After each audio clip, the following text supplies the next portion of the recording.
You say that I want to benchmark Toyota. I said, what? What do you want to benchmark? Why don't you benchmark the style? Why don't you benchmark the management of Toyota? What have they done? And you will find Kaizen at the top of their agenda all the time. They are so positive. It is not that they don't go through problems. It's not that they don't have, problems which you people get tired of. But they are very positive. One Japanese manager, when I met him, I asked him, I said, how do you take care of your problems which are coming to you on day-to-day basis? He says, I'm very positive. And positive in the sense, he says that today is better than yesterday. And tomorrow will be better than today. So I'm always positive. And I never crib about things. I keep doing my ritual of Kaizen. And one of the beauty of Kaizen is that it does not require investment. I keep telling managements that I am doing something for you for which there is no investment required. I'm only changing your minds. I'm triggering you. I'm trying to bring that spark within you. I'm trying to energize you so that you can think in a different way and think better, think bigger, so that results are also better. So there is nothing much of investment required, particularly in the services sector. Manufacturing sector, particularly automobile, because a lot of Japanese and Korean companies are involved here in India. So a lot of management concepts of Kaizen and all that have come in here. TPM has come, Lean has come, JIT has come, but non-automobile sector is still struggling with no knowledge about Kaizen. Our services sector has a big void where a lot can be done. Our government sector, our public sector, and I started recently a series where I'm talking to small and medium enterprises through some chambers. I'm talking to small hotels, small nursing homes. Even I'm inclined to talk to students as to how they can improve their performance by simply employing these concepts of Kaizen. Even the sports persons who want to improve, if you're a footballer, if you're a cricketer, if you are a golfer, if you're a hockey player, if you're a tennis player, if you apply the simple principle of Kaizen, no investment required, only understanding, being positive, and bringing about the change and motivated to the level that I have those energies to take myself to the best. You've done it. You've done it. Recently we all know that Swachhta Abhiyan was started by the government of India, and it was a great example. And in fact, 5S, which is one of the Japanese tools. So the 1S part and the 3S part, okay. If you combine these two, that is Swachhta. So in any organization, we try to introduce 1S and 3S. 3S is cleaning, okay. Seiso, the Japanese word is seiso. So we have to clean the organizations physically, right? And that means wherever you work, your gemba must be neat and clean. At the level, we say that you must clean your mind. Okay, seisu of the mind. Your mind must be clean when you are trying to take up any such challenge where you want to introduce Kaizen. So when such a great movement has been started by the government of Swachhta Abhiyan, but it has succeeded to some extent, but not as expected. So what does it say? It says that a simple thing like cleaning in an organization, where we ask the top man or even the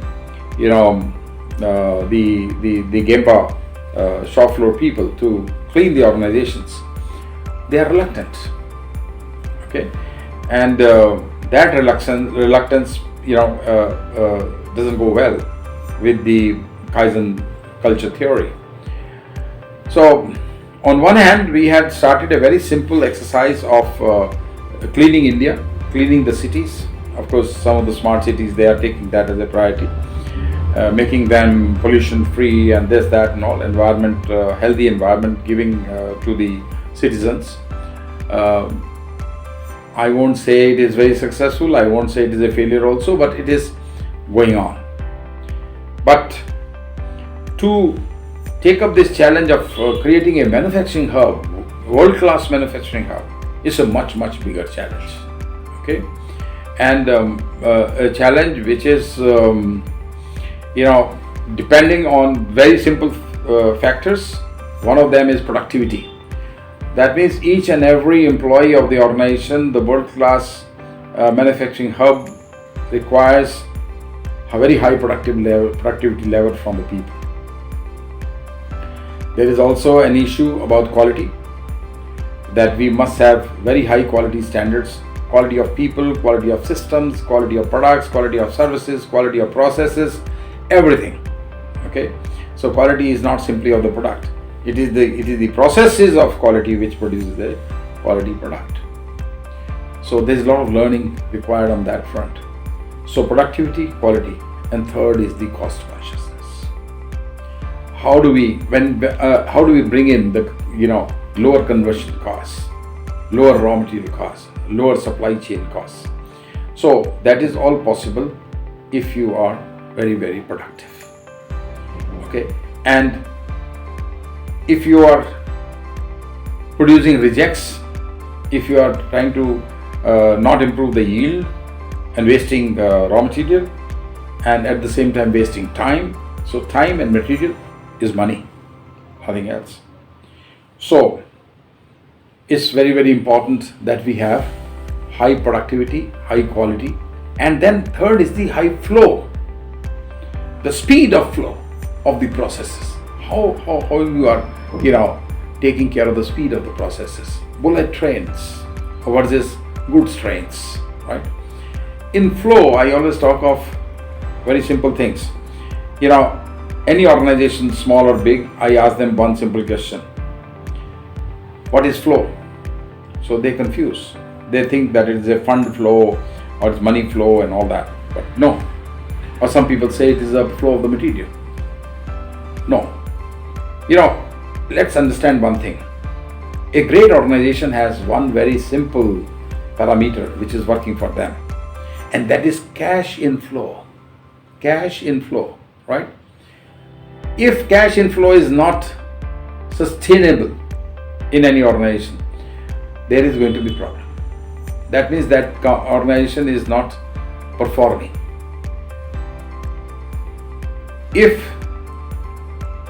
If you want to say that my company is performing well, then the first trigger is that the cash inflow is regular, cash inflow is fast, and cash inflow is positive.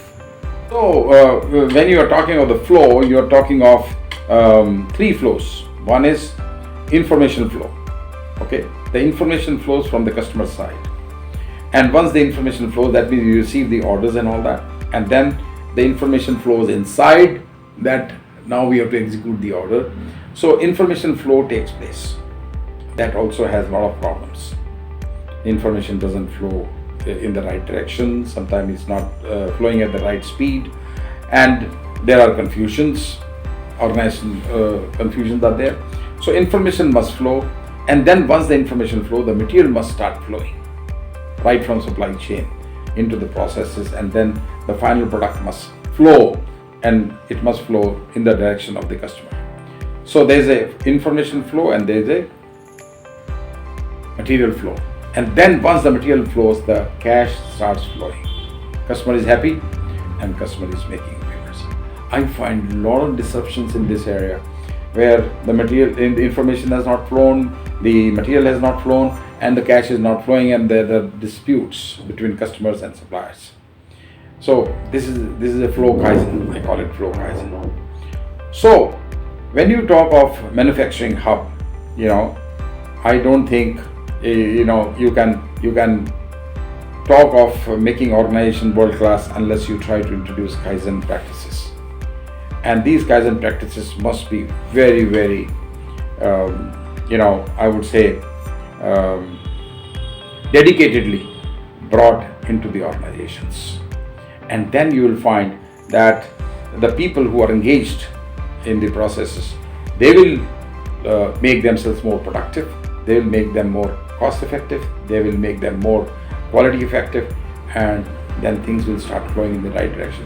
We will Japanize the Indian organization.